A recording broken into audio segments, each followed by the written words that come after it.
നമ്മൾ നാളെ ഒന്നും മരിച്ചു പോവില്ല നമുക്കിങ്ങനെ തോന്നുന്നില്ലേ?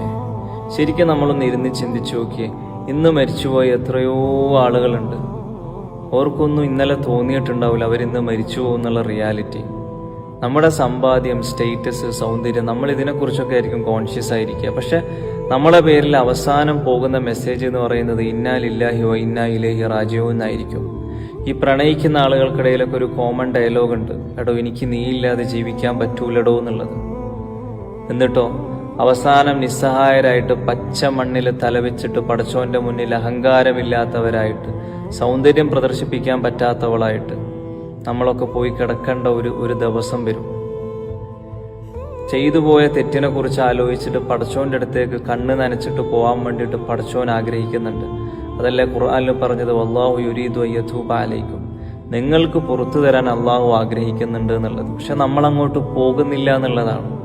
ഞാൻ മനസ്സിലാക്കുന്നത്, നമ്മുടെ റബ്ബ് ചിലപ്പോൾ മലക്കുകളോടൊക്കെ പറയുന്നുണ്ടാവും, ആ മക്കൾ ചെയ്തു പോയ തെറ്റിനെ കുറിച്ച് ആലോചിച്ചിട്ട് ഒരു നിമിഷമെങ്കിലും എൻ്റെ അടുത്തേക്ക് വന്നിരുന്നെങ്കിൽ ഞാൻ ആ മക്കൾക്ക് പുറത്തു കൊടുക്കുമായിരുന്നു എന്നുള്ളത്.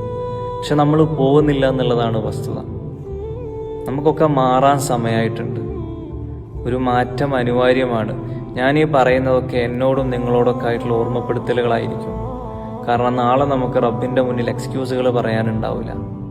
അങ്ങനെ നമ്മൾ എക്സ്ക്യൂസുകൾ പറയുമ്പം പടച്ചോൻ നമ്മളോട് പറയും, ഇന്നാലിന്ന സമയത്ത് ഇന്നാലിന്ന വിഷയത്തെക്കുറിച്ചിട്ട് ഞാൻ നിങ്ങളെ ഓർമ്മപ്പെടുത്തിയിട്ടുണ്ടായിരുന്നല്ലോ, പക്ഷെ നിങ്ങൾ എന്തുകൊണ്ട് അത് മൈൻഡ് ചെയ്തില്ല എന്നുള്ളത്. B conscious.